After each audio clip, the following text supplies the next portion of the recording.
Good morning. कैसे हैं आप लोग? BSc second year students, be alert. Digestive system का अगला लेक्चर हमारा होने जा रहा है, जिसमें आज हम आपको डिस्कशन करने वाले हैं आपके लिए सरफेस एपिथेलियम। डाइजेस्टिव सिस्टम में सरफेस एपिथेलियम पर आज डिस्कशन करने चल रहे हैं। और इसमें हमने आपको बताया था कि इंटेस्टाइन की जो वॉल है, it has 4 basic layers here: the serosa, muscularis,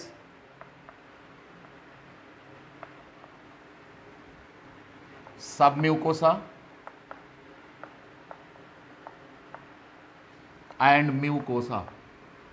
इन सभी लेयर्स के बारे में जो बेसिक था हमने क्लियर कर दिया था।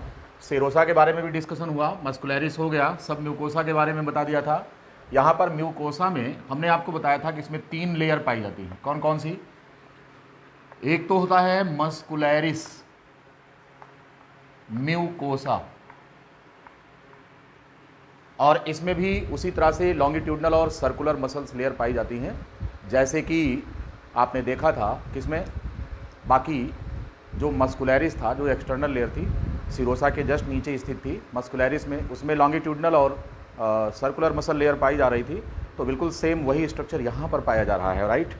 और फिर इसके बाद अगर हम देखें तो इसमें जो मिडिल लेयर इसकी थी, इसको हम बोलते थे लैमिना प्रोपिया, दिस वन लैमिना प्रोपिया। और तीसरा जो था वो सरफेस एपिथेलियम था, सरफेस एपिथेलियम। जो सेक्रेटरी सेल्स होती हैं, जो डाइजेस्टिव जूस का सेक्रेशन करती हैं, वो इसी लेयर में पाई जाती हैं, सरफेस एपिथेलियम में, राइट। तो हमने आपसे ये बताया था कि सरफेस एपिथेलियम एलिमेंट्री कैनाल के डिफरेंट पार्ट्स में एज पर इट्स नीड ये मॉडिफाई हो जाती है, ठीक है। कहाँ पर कितना डाइजेशन करना है, किस तरीके से एब्जॉर्प्शन करना है, तो as per the requirement this layer is variously modified in different parts of alimentary canal.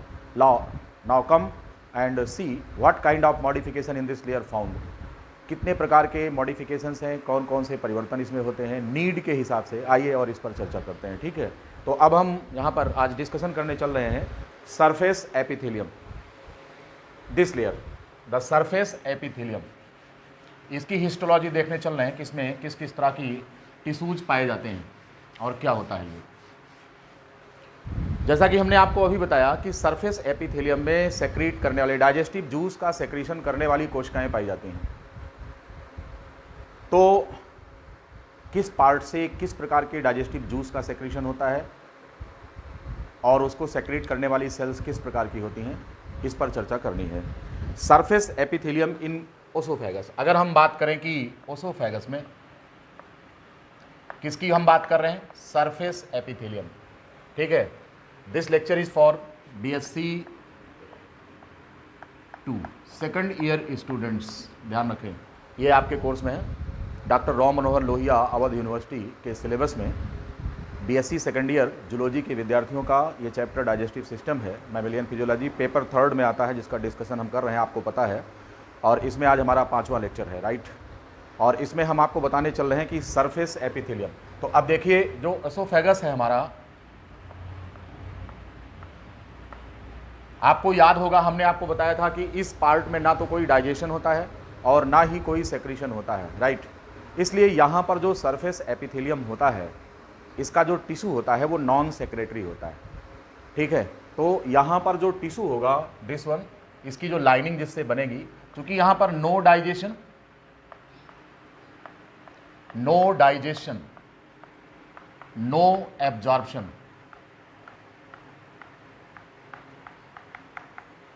ना तो यहाँ पर डाइजेशन हो रहा है और ना ही यहाँ पर एब्जॉर्प्शन हो रहा है। इसलिए यहाँ पर जो टिश्यू पाया जाता है सरफेस एपिथेलियम में, ये कौन सा होता है, तो ये होता है नॉन केराटिनाइज्ड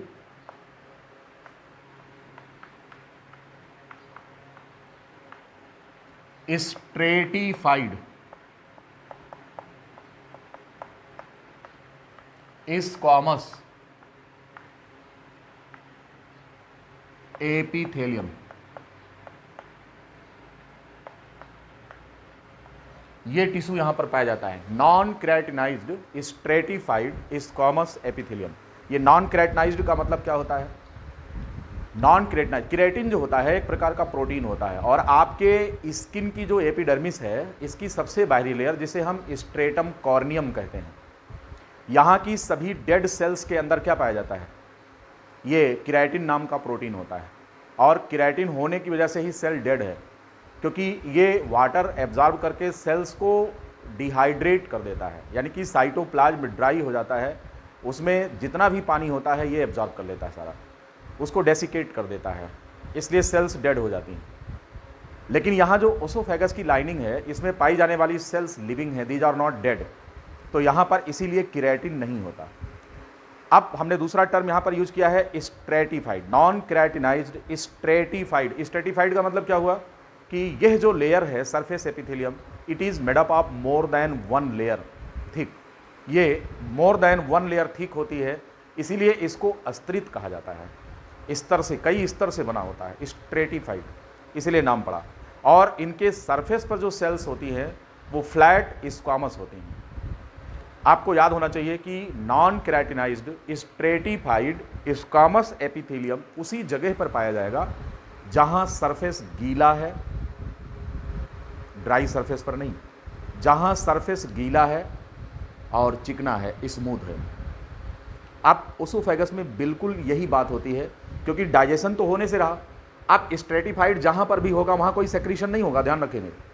स्ट्रेटिफाइड एपिथेलियम मोर देन वन लेयर थिक होता है, जिसका सेक्रीशन और एब्जॉर्प्शन में बहुत लिमिटेड रोल होता है, इसलिए यहां पर किसी भी प्रकार का सेक्रीशन नहीं हो रहा एक्सेप्ट द म्यूकस।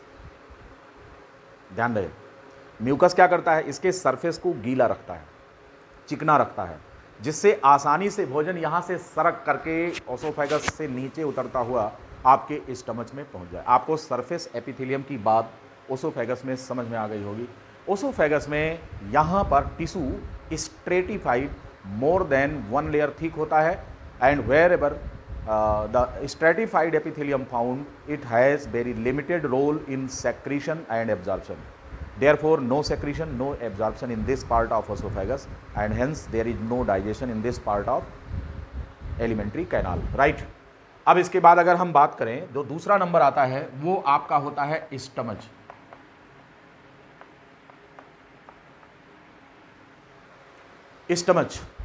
स्टमच आपको मालूम है कि यहां पर मैक्सिमम प्रोटीन का डाइजेशन होता है, चीफ डाइजेशन, मेन डाइजेशन यहां पर किसका होता है? मेन डाइजेशन इन स्टमच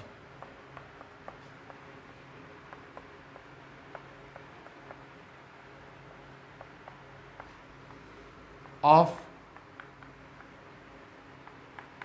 प्रोटीन। भोजन के प्रोटीन कंपोनेंट का मैक्सिमम डाइजेशन यहाँ पर होता है, किसमें? स्टमच के अंदर होता है, राइट। यहाँ पर फूड के अन्य कंपोनेंट का बहुत ही माइनर डाइजेशन होता है, थोड़ी सी मात्रा में यहाँ पर कार्बोहाइड्रेट का डाइजेशन होगा और लिपिड का बिल्कुल नहीं होता, ठीक है। तो स्टमच में फैट का डाइजेशन नहीं होगा, लेकिन यहाँ पर प्रोटीन का डाइजेशन होता है। इसलिए प्रोटीन को डाइजेस्ट करने वाले एंजाइम्स गैस्ट्रिक जूस में पाए जाते हैं। ये गैस्ट्रिक जूस क्या होता है? स्टमच के सरफेस एपिथेलियम से सेक्रीट होने वाले जूसेज को हम क्या नाम देते हैं? इसको नाम देते हैं हम गैस्ट्रिक जूस कहते हैं, और इस गैस्ट्रिक जूस में प्रोटीन डाइजेस्टिंग एंजाइम पाया जाता है। तो यहाँ पर जो स्टमच है इसका जो सरफेस एपिथेलियम होता है, अगर हम ये देखें तो इसमें फोल्ड छोटे होते हैं, फोल्ड्स स्मॉल, नोन एज रूगी। जो गैस्ट्रिक सरफेस एपिथेलियम होता है, स्टमच की दीवार का जो सरफेस एपिथेलियम होता है, इसमें सलवटें होती हैं, फोल्ड्स होते हैं, लेकिन ये फोल्ड्स ज़्यादा बड़े नहीं होते, छोटे होते हैं। क्यों? क्योंकि स्टमच में एब्जॉर्प्शन बहुत कम होता है, ठीक है। केवल थोड़ी सी मात्रा में पानी का और सभी प्रकार की ड्रग्स का एब्जॉर्प्शन स्टमच में होता है, लेकिन फूड के किसी कंपोनेंट का डाइजेशन यहाँ पर, ये एब्जॉर्प्शन जो होता है वो लिमिटेड बताया गया है। अर्थात यहाँ पर अगर आप कोई शराब पी रहा है तो फिर अल्कोहल का पूरा एब्जॉर्प्शन इस पार्ट में हो जाएगा, स्टमच में। किसी प्रकार की ड्रग अगर लिया है तो उसका एब्जॉर्प्शन यहाँ से हो जाएगा। इसलिए भोजन का नशा बाद में चढ़ता है और शराब का नशा सबसे पहले चढ़ जाता है। उसका कारण यही होता है कि अल्कोहल फर्स्ट एब्जॉर्ब होकर ब्लड में आपके पहुँच जाता है, त्वरित डिफ्यूजिबिलिटी इसकी ज़्यादा होती है, और फूड कंपोनेंट बाद में पहुँचते हैं। तो नशा शराब का चढ़ता है, भोजन का नहीं। भोजन का थोड़ा देर में चढ़ता है, राइट। तो इस सरफेस एपिथेलियम को अगर देखें, क्योंकि एब्जॉर्प्शन बहुत ज़्यादा नहीं होता है यहाँ पर, इसलिए इसका जो सरफेस एपिथेलियम, इसके फोल्ड्स स्मॉल होते हैं, और स्मॉल फोल्ड्स को हम रूगी के नाम से जानते हैं।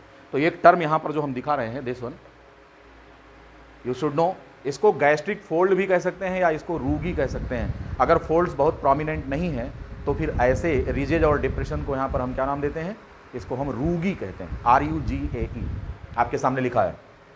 अब इसमें पाई जाने वाली जो सेल्स होती हैं गैस्ट्रिक एपिथेलियम में, अगर हम देखें, ये जो गैस्ट्रिक एपिथेलियम है, सरफेस एपिथेलियम, अगर यहाँ पर देखें तो जो सेल्स यहाँ पर पाई जाती हैं, ये सेल्स लंबी होती हैं, कॉलमनर सेल्स होती हैं। यहाँ पर गैस्ट्रिक एपिथेलियम में पाई जाने वाली जो सेल्स हैं ये कॉलमनर होती हैं। कॉलमनर का मतलब ये जो सेल्स हैं ये लंबाई में ज़्यादा होती हैं, राइट।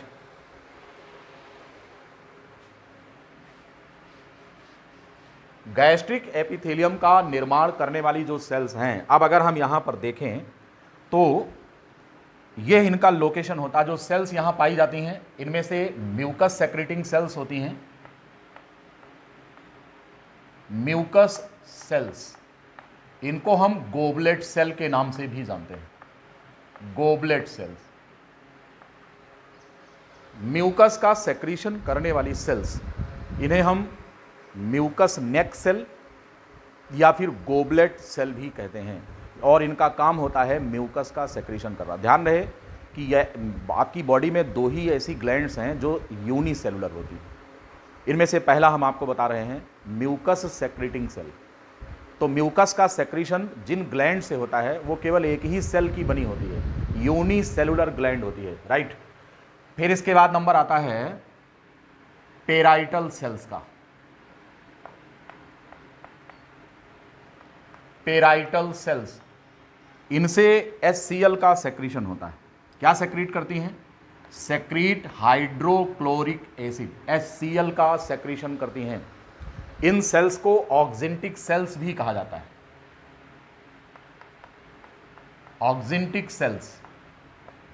ये यहां पर पाई जाती हैं below the neck cell, mucus neck cell के नीचे पेराइटल सेल्स होती हैं, ऑक्जेंटिक सेल्स होती हैं, जिनका काम होता है HCl का सेक्रीशन। हम आपको बताएंगे कि HCl का सेक्रीशन कितनी मात्रा में होनी चाहिए और इसका सेक्रीशन जो हो रहा है इसका रेगुलेटरी मैकेनिज्म क्या होता है। क्योंकि अगर कभी कभी ज़्यादा मात्रा में अगर HCl बन जाता है तो आप कहते हैं क्या कि एसिड बन रहा है, पेट में एसिड ज़्यादा बन रहा है, आपके पेट में जलन होने लगती है, स्टमच में जलन महसूस होता है, डकार अजीब सी आती है HCl के बनने से, ठीक है। तो HCl के बनने की विधि बहुत इंटरेस्टिंग है, इसको हम आपको समझाएंगे कि किस तरह से गैस्ट्रिक एपिथेलियम से HCl का फॉर्मेशन होता है, राइट।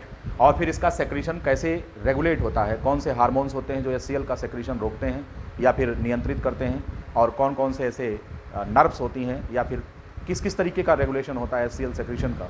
ओवरऑल गैस्ट्रिक जूस का सेक्रीशन कैसे रेगुलेट होता है इसे हम आपको समझाएंगे। आप समझ चुके होंगे कि म्यूकस सेल हो गई, पेराइटल सेल। तीसरी जो सेल्स यहाँ पर पाई जाती हैं इनको हम चीफ सेल्स कहते हैं या जाइमोजेन सेल कहते हैं। जाइमोजेन सेल्स या इन्हीं को चीफ सेल्स कहा जाता है,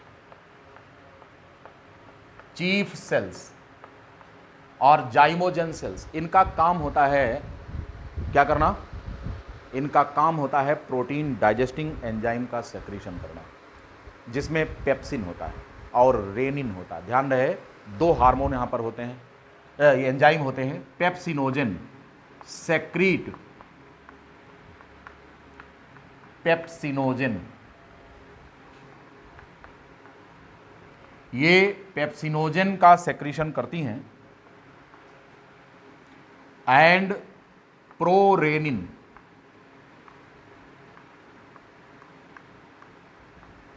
पेप्सिनोजेन एंड प्रोरेनिन। ध्यान रहे कि प्रोरेनिन जो होता है ये मानव शिशु में सेक्रीट होता है in infants, only, not in adult.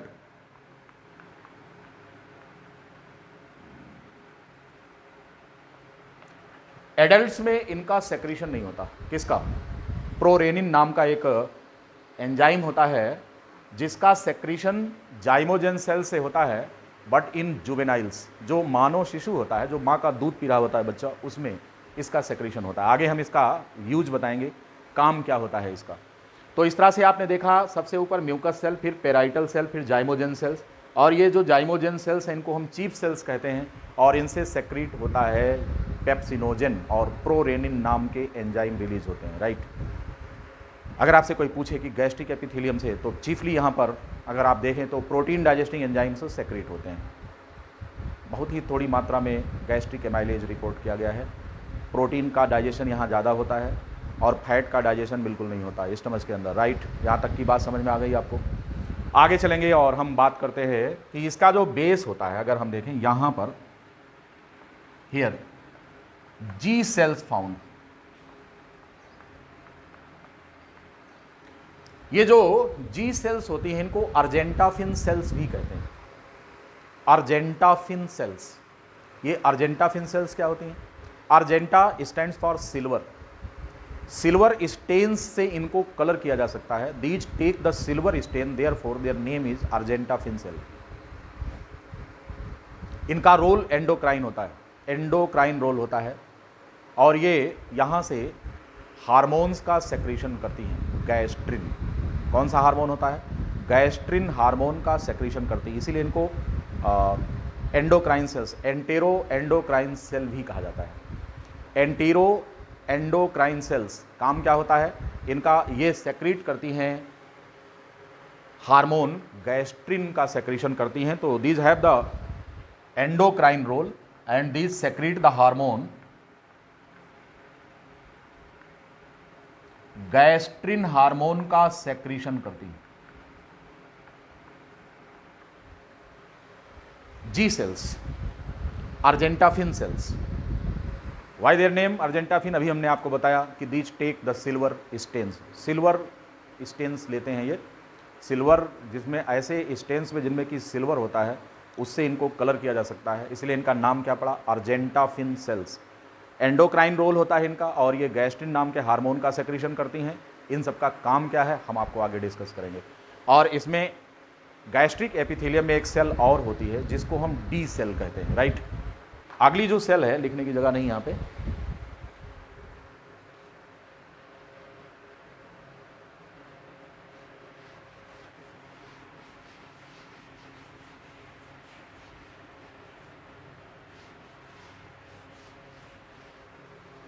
D sales.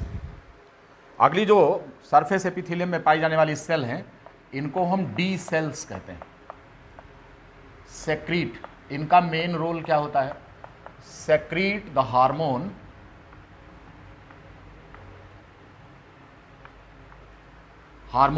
Somatostatin. ये सोमैटोस्टैटिन हार्मोन का सेक्रेशन करती हैं, जो डी सेल्स यहाँ पर पाई जाती हैं। ध्यान रहे कि डी सेल्स आपके ब्रेन में भी होती हैं, हाइपोथैलेमस पोर्शन में, स्टमच में होती हैं, किडनी में होती हैं। रोल एक ही होता है, क्या करना? सोमैटोस्टैटिन नाम के हार्मोन का सेक्रेशन करना। आपके कोर्स में एंडोक्राइन सिस्टम नहीं है, आप बीएससी थर्ड ईयर में पढ़ेंगे इसको, इसलिए आपको हार्मोन्स के बारे में बीएससी थर्ड ईयर में डिटेल पढ़ाया जाएगा, राइट। यहाँ पर हम केवल नाम बता दे रहे हैं कि डी सेल्स, थोड़ा सा इनका रोल भी समझा देंगे आपको आगे। तो इस प्रकार से आपने देखा कि गैस्ट्रिक एपिथेलियम जो होता है इसमें इतने प्रकार की सेल्स होती हैं। ये कौन कौन सी सेल्स होती हैं? म्यूकस सेक्रेटिंग सेल्स,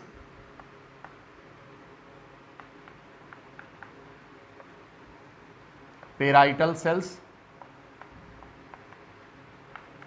या इन्हीं को ऑक्जेंटिक सेल्स भी कहा जाता है, chief sales,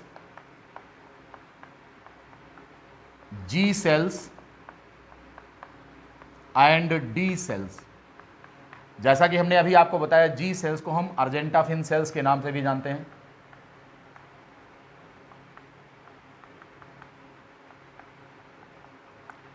These take the stain from silver salt. इस तरह से इतनी सेल्स हैं गैस्ट्रिक एपिथेलियम में, आपको याद हो गया होगा। और जो गैस्ट्रिक सरफेस एपिथेलियम का जो एलिवेशन और डिप्रेशन होता है, जिसकी वजह से हम इसको फोल्ड कहते हैं। तो इन फोल्ड्स को हम रूगी कहते हैं। प्रोमिनेंट होते हैं, ज़्यादा मात्रा में होते हैं, लेकिन ये बहुत लंबे नहीं होते हैं, यानी कहने का मतलब कि एब्जॉर्प्शन फास्ट नहीं होता है यहाँ पर। तो इसलिए विलाइज स्टमच में नहीं पाई जाती। ये विलाई क्या है हम आपको अभी बताएंगे आगे स्मॉल इंटेस्टाइन में। तो हमारे ख्याल से आपको गैस्ट्रिक एपिथेलियम समझ में आ गया होगा। गैस्ट्रिक जूस का सेक्रेशन कैसे रेगुलेट होता है, इन सारी चीज़ों पर चर्चा हम आगे करेंगे। एक चीज़ और यहाँ पर आप नोट कर लेंगे कि जो सेल्स हैं वो सभी कैसी हैं, ये कॉलमनर हैं। इसलिए स्टमच में जो एपिथेलियम पाया जाता है, जैसे अभी हमने आपको एसोफेगस में बताया था कि non keratinized stratified squamous epithelium है, उसी प्रकार से यहाँ स्टमच पे चूँकि यहाँ पर सेक्रीशन हो रहा है, स्टमच में कोई सेक्रीशन हो रहा है, यहाँ पर एसोफेगस में नहीं हो रहा था। इसलिए हम यहाँ पर जो एपिथेलियम पाया जा रहा है उसका नाम क्या रखेंगे। जो एपिथेलियम स्टमच में होता है, ध्यान रहे, इनका नाम होगा simple columnar glandular epithelium. Which kind of tissue found here, surface epithelium in stomach formed by simple columnar glandular epithelium, ये नाम है इसका। ये जो अभी हम आपको दिखा रहे हैं कि गैस्ट्रिक सरफेस एपिथेलियम, तो इसमें पाए जाने वाला जो टिश्यू होता है वो कौन सा है, it is simple columnar glandular epithelium. Why it is called as simple, because it is made up of single layer, only one layer forms this tissue, it is unilayer thick, एक ही layer का बना होता है। क्यों ऐसा होता है, क्योंकि सेक्रीशन करना है इसको, और सेक्रीशन में किसी भी मटेरियल को लेयर को क्रॉस करके जाना पड़ता है। अब अगर लेयर एक से अधिक हो जाएंगी तो क्रॉस करने में दिक्कत होगी। ऐसा किला जिसमें एक ही दीवार है उसे आप भेद सकते हैं, लेकिन अगर किले में 7-7 दीवार है तो कैसे तोड़ेंगे साहब, बताइए। तो इसी प्रकार से यहाँ पर होता है। तो यहाँ हमें स्ट्रेंथ नहीं देखनी, बल्कि पर्पज़ क्या है, सेक्रीशन का है।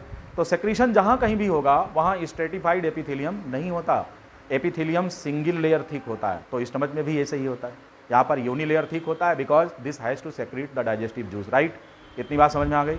और इसको हमने कॉलमनर क्यों कहा है, कॉलमनर यहाँ पर हमने इसलिए कहा है क्योंकि यहाँ पर ये सेल्स लंबाई में होती हैं। ये जो सेल्स होती हैं कैसी होती हैं, these cells are length wise, और ये पिलर लाइक सेल्स होती हैं, इसलिए इसका नाम क्या पड़ा है, इसीलिए हमने इसका नाम कॉलमनर एपिथेलियम रखा है। Why it is called as the glandular epithelium. Glandular हमने क्यों कहा है, because these cells have to secrete the digestive juice. ये सेल्स डाइजेस्टिव जूस का सेक्रीशन करने वाली हैं, इसलिए इसको हम क्या नाम देते हैं, इसको हम नाम देते हैं ग्लैंडुलर। तो इसीलिए इसका नाम है, क्या नाम है इसका, simple columnar glandular epithelium. Simple इसलिए क्योंकि ये सिंगल लेयर थिक है, कॉलमनर इसलिए क्योंकि सेल्स पिलर लाइक होती हैं, लंबी सेल्स हैं, ग्लैंडुलर इसलिए कहा क्योंकि इनको क्या काम करना है, इनको सेक्रीशन करना है, और फिर आगे हम जोड़ देंगे एपिथेलियम। तो इस तरह से इसका नाम है सिंपल कॉलमनर ग्लैंडुलर एपिथेलियम, जो स्टमच में पाया जाता है। मेरे ख्याल से स्टमच के सरफेस एपिथेलियम के बारे में आपको जानकारी अच्छी हो गई। अब हम बात करेंगे इंटेस्टाइनल एपिथेलियम। इंटेस्टाइन में पाया जाने वाला जो सरफेस एपिथेलियम है, चर्चा उस पर करेंगे।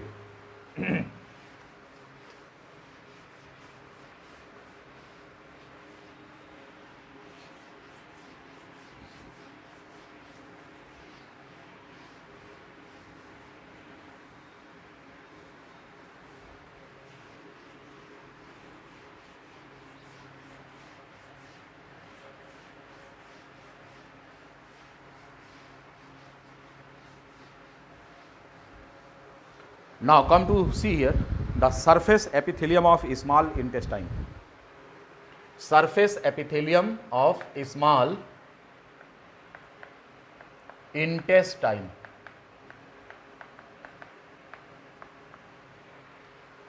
Surface epithelium of small intestine.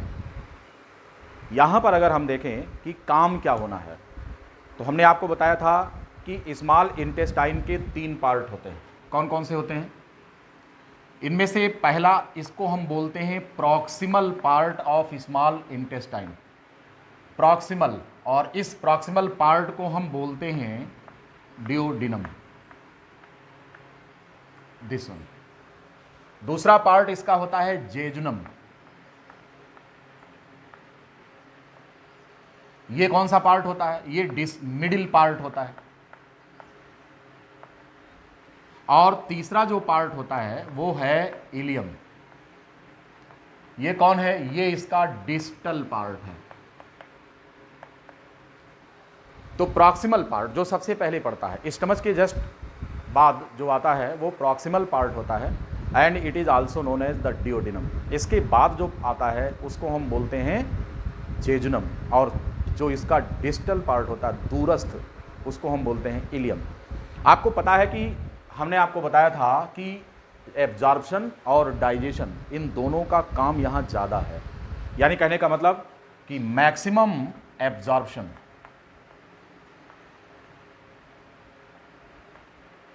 Maximum digestion कहां पर हो रहा है? This takes place in डियोडिनम।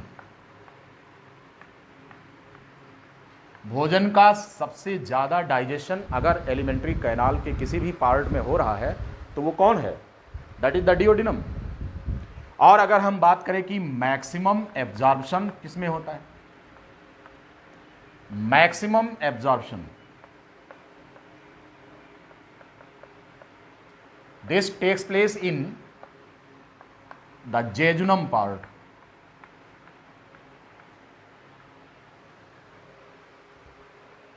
और last digestion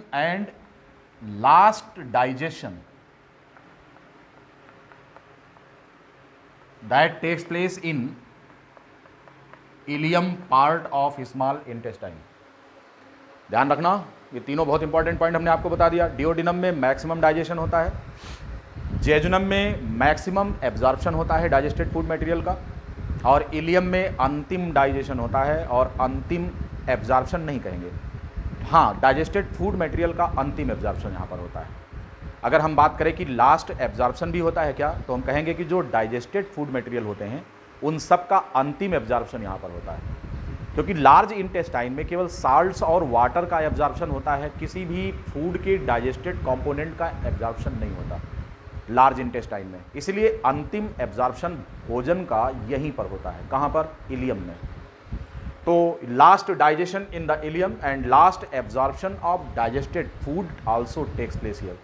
last digestion and absorption of food, absorption of digested food लिखना, डाइजेस्टेड फूड, क्योंकि लार्ज इंटेस्टाइन में साल्ट्स का और वाटर का एब्जॉर्प्शन होता है, वो भी फूड का ही कंपोनेंट होता है। इसलिए डाइजेस्टेड फूड की बात कर रहा हूँ, इसका एब्जॉर्प्शन यहीं पर होता है। कहाँ पर? इलियम में अंतिम बार एब्जॉर्प्शन होता है। चूँकि डाइजेशन और एब्जॉर्प्शन में बहुत ज़बरदस्त रोल यहाँ पर इंटेस्टाइनल सरफेस एपिथेलियम का है, तो निश्चित रूप से जिसका जैसा नाम वैसा उसका काम, तो इनकी बनावट भी उसी प्रकार से होती है। यहाँ पर जो सरफेस एपिथेलियम होता है वो सरफेस एरिया को बढ़ाने के लिए इसके प्रोमिनेंट फोल्ड्स होते हैं, और ऐसे फोल्ड्स को हम विलाई कहते हैं। क्या कहते हैं? विलाई। यहाँ पर सरफेस एपिथेलियम में प्रोमिनेंट फोल्ड्स पाए जाते हैं, ये फिंगर लाइक प्रोजेक्शंस होते हैं, ये होते हैं विलाई। और इनकी जो सरफेस एपिथेलियल सेल्स होती हैं उनके भी मेम्ब्रेन सरफेस पर एक्सटेंशंस होते हैं finger like, and these are known as microvilli. बात को समझिए, ये विलाई और माइक्रोविलाई का क्या कॉन्सेप्ट है, पहले इसे जान लीजिए, फिर डिटेल स्ट्रक्चर पे आते हैं। जैसे सरफेस एपिथेलियम जो है ये इस प्रकार से फोल्ड कर जाता है, ऐसे यहाँ पर प्रोमिनेंट फोल्ड्स होते हैं। अब इनको बनाने वाली जो सेल्स होती हैं इनके सरफेस पर इस तरह के तमाम ऐसे फिंगर लाइक प्रोजेक्शंस होते हैं। These are the finger like projections. और ये जो फिंगर लाइक प्रोजेक्शंस यहाँ पर बन रहे हैं, हम इनको माइक्रोविलाई के नाम से जानते हैं, राइट? क्या कहते हैं इनको? These are known as the microvilli. और ये सेल्स होती हैं, these cells are length wise. ये जो सेल्स होती हैं ये लेंथ वाइज होती हैं, लंबाई में ज़्यादा होती हैं। और इस तरह से अगर आप देखें दिस वन, ये जो सेल्स यहाँ पर, अब आप अगर देखें तो इनका सरफेस जो होता है ऐसे तमाम फिंगर लाइक प्रोजेक्शंस, जैसे मान लो कि ये आपकी कॉलमनर सेल है सपोज दैट, तो अब इसके सरफेस पर इस प्रकार के ऐसे ये फिंगर लाइक प्रोजेक्शंस होते हैं, दिस वन ऐसे अगर आप देखें। अब ये सेल लंबाई में ज़्यादा है तो कॉलमनर सेल है, ये क्या है, ये कॉलमनर सेल है। कॉलमनर सेल जिसकी लंबाई ज़्यादा हो उसे कॉलमनर सेल कहेंगे, और इसे हम कहते हैं माइक्रोविलाई। क्या कह रहे हैं, this one is known as microvilli. तो यहां पर सेल के जो एक्सपोज्ड सरफेस होता है, सेल लंबी है इसलिए कॉलमनर कहा, और इसका जो एक्सपोज्ड सरफेस होता है जो इंटेस्टाइन के ल्यूमेन में ऐसे लहराता है, इसका जो सरफेस है इस पर इस तरीके के कन्वोल्यूशंस होते हैं, एलिवेशंस एंड डिप्रेशंस होते हैं, इसलिए फिंगर लाइक प्रोजेक्शंस निकल कर आते हैं। ध्यान रहे कि सेल के ये साइटोप्लाज्मिक एक्सटेंशंस होते हैं, these finger like projections you can see here. और इनको हम यानी कि विलाई के सरफेस पर, विलाई किससे बनी है, कॉलमनर सेल से, इनके सरफेस पर फर्दर इस तरीके से zigzag finger like projections होते हैं, and these projections are known as microvilli. अब अगर आप देखें कि सरफेस पर अगर माइक्रोविलाई बन रहे हैं तो अपीयरेंस कैसा है, ये ब्रश जैसा है, जैसे आपका टूथ ब्रश होता है तो टूथ ब्रश में हैंडल लगी होती है और उसके साथ क्या होते हैं, उनके ब्रेसल्स होते हैं। बिल्कुल जिस तरह से टूथ ब्रश के ब्रेसल्स होते हैं, दांत को साफ करने वाला ब्रश, उसी प्रकार से इसका अपीयरेंस हो रहा है, दिख रहा है ऐसा, जैसे लगता है कि ये ब्रश है या कंघी जैसा स्ट्रक्चर। इसीलिए इसका सरफेस चूंकि ब्रश की तरह अपीयर होता है, इसलिए ऐसे एपिथेलियम का एक स्पेशल नाम है, ये मॉडिफाइड एपिथेलियम है because of the presence of microvilli. Remember, microvilli are not found everywhere in your body, these are found in 2 regions, one that is your intestine, 3 regions, एक आपके इंटेस्टाइन में होगा सरफेस एपिथेलियम में, दूसरा आपके kidney के nephron में proximal convoluted tubule में होगा, वहाँ पर भी एब्जॉर्प्शन फास्ट होता है, फिल्टर्ड जो ब्लड होता है उसमें से पानी की अधिकतम मात्रा को एब्जॉर्ब करने की जिम्मेदारी होती है, इसलिए जहाँ पर एब्जॉर्प्शन ज़्यादा होगा वहाँ पर माइक्रोविलाई पाई जाएंगी। तो कहाँ कहाँ एब्जॉर्प्शन ज़्यादा होता है, अभी हमने आपको बताया स्मॉल इंटेस्टाइन में ज़्यादा होता है तो माइक्रोविलाई यहाँ पर बनेगी, और कहाँ बनेगी, इसके अतिरिक्त आपके किडनी के नेफ्रॉन में जो प्रॉक्सिमल कॉन्वोल्यूटेड ट्यूब्यूल होता है, आप पढ़ेंगे एक्सक्रीशन में, वहाँ पर जो सरफेस होता है वो सेल्स तो क्यूबॉइडल होती हैं लेकिन उनके सरफेस पर माइक्रोविलाई पाई जाती हैं। इसी तरीके से गॉल ब्लैडर में आगे अभी हम पढ़ाने वाले हैं, गॉल ब्लैडर का जो सरफेस होता है वहाँ पर जो एपिथेलियम होता है ये भी ब्रश बॉर्डर होता है। वाई? क्योंकि यहाँ पर एब्जॉर्प्शन होना है।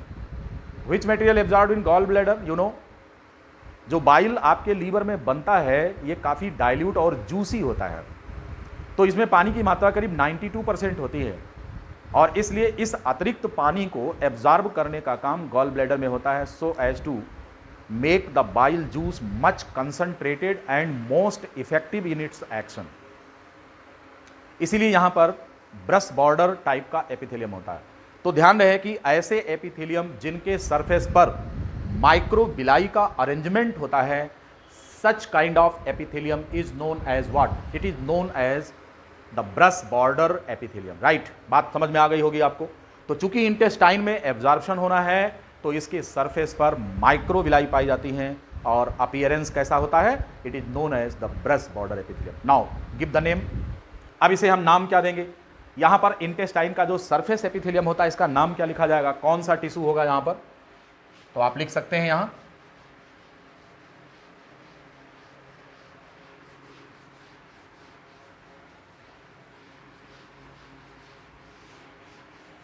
the tissue that is found in small intestine, you can write here, ये है,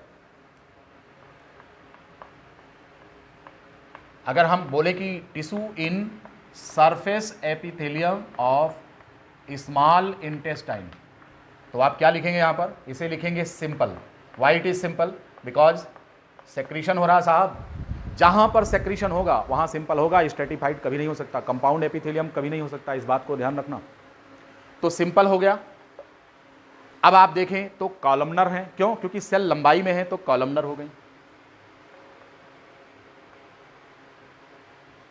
सरफेस पर माइक्रोविलाई है तो ब्रश बॉर्डर, काम है सेक्रीशन का, तो एपिथेलियम जो किसी लिक्विड का सेक्रीशन, किसी जूस का सेक्रीशन करता है तो उसको ग्लैंडुलर बोलते हैं। जैसे अभी आपने स्टमच में लिखा था, वहां पर भी जूसी सेक्रीशन होता है, तो ये ग्लैंडुलर हो गई एपिथेलियम। ये है। आपसे अगर पूछा जाए कि the tissue found in the surface epithelium of small intestine, तो you will write this name, simple. क्यों भैया? सेक्रीशन होना है। आप बिल्कुल ध्यान रखिए, रटना बिल्कुल नहीं है, रटना नहीं है, समझना है, अंडरस्टैंडिंग होनी चाहिए इसकी। सिंपल क्यों कहा? एक परत का है, क्यों? सेक्रीशन होना है। अगर कई परत का कर देंगे तो सेक्रीशन होगा ही नहीं। फिर क्यों कहा कॉलमनर? क्यों कहा? लंबाई में है सेल्स, लंबी सेल है। लंबाई चौड़ाई ऊंचाई एक जैसी होती तो क्यूबॉइडल हो जाता, लेकिन ये कॉलमनर क्योंकि सेल्स लंबी हैं, सिंपल कॉलमनर। ब्रश बॉर्डर क्यों कहा? आपका उत्तर होगा माइक्रोविलाई है इनके सरफेस पर, और इनका सरफेस अपीयर होता है ब्रश के जैसा, ब्रश के समान सरफेस है जिसका ब्रश बॉर्डर एपिथेलियम नाम है उसका। ब्रश के समान सरफेस कैसा अपीयर कर रहा है? ब्रश जैसा अपीयर कर रहा है, ब्रश के जैसा बॉर्डर हो जिसका ब्रश बॉर्डर एपिथेलियम नाम है उसका। बात समझ में आ गई? आप कह रहे साहब ग्लैंडुलर क्यों है? जाहिर सी बात है, अभी हमने आपको बताया कि इंटेस्टाइन में डाइजेस्टिव जूस का सेक्रीशन होना है, तो ऐसी कंडीशन में इसको हम क्या बोलेंगे? हम निश्चित रूप से इसको ब्रश बॉर्डर एपिथेलियम बोलेंगे। ये बात सबको समझ में आ गई? आज हमारा ये लेक्चर, चूँकि 40-45 मिनट से बड़ा लेक्चर आपका अपलोड होने में बहुत प्रॉब्लम आ रही है, मेरी मजबूरी है, मैं चाहता हूँ कम से कम 1.5 घंटे का लेक्चर हो, but it's not possible for me. बहुत ही लेंदी वीडियो अपलोडिंग में प्रॉब्लम आ रही है, इसलिए यहीं तक हम आपका इस लेक्चर को अभी यहीं कट कर रहे हैं, क्योंकि लगभग 50 मिनट का लेक्चर होने जा रहा है, तो इसको हम अभी यहीं पर कट करेंगे, नहीं तो हमारा जो सिस्टम है वो इस वीडियो को कट कर देगा। तो इसके बाद हम आगे बात करेंगे, अगले लेक्चर में यहीं से कंटिन्यू करेंगे। अभी हमने आपको विलाई का स्ट्रक्चर नहीं दिखाया है, आपको ये नहीं दिखाया क्रिप्स ऑफ लिवर कौन कहाँ होती हैं, लिम्फेटिक्स और लैक्टियल्स का यहाँ पर अरेंजमेंट कैसा होता है, ये सारी चीज़ें कंटिन्यू रखेंगे अपने अगले लेक्चर में। आज आपको ये लेक्चर समझ में आया होगा, मज़ा आया होगा निश्चित रूप से। हमारे जितने भी लेक्चर्स हैं इनमें आपको रटना नहीं पड़ेगा, आप लेक्चर खाली सुन लीजिए और नोट्स बना लीजिए, आपका काम हो जाएगा। दोबारा कभी इसको रटना नहीं पड़ेगा, आपको क्लियर हो जाएगा सारी चीज़। ठीक है, तो उम्मीद है आपको इंटरेस्टिंग लगा होगा। आप पढ़िए, खूब मज़े से पढ़िए, सारे चैप्टर्स क्लियर करेंगे हम इसी तरीके से। कोरोना है तो कोई दिक्कत नहीं है, कोरोना का रोना नहीं है, बल्कि उसके लिए डेडिकेटेड होकर पढ़ना है। कोरोना कुछ नहीं, पढ़ाई करिए, क्योंकि अगला वर्ष आपका प्रमोशन नहीं होगा, परीक्षा होगी। तो इसलिए आप रटिए, ये पढ़िए और तैयारी अच्छी रखिए। केवल प्रमोट हो जाने से काम नहीं चलेगा, फिर आपके अंदर काहिली आ जाएगी, फिर आगे क्या करेंगे? इसलिए बेटा पढ़िए अच्छे से। इसके आगे हम आपको विलाई का स्ट्रक्चर आपको समझाएंगे। Right, thank you.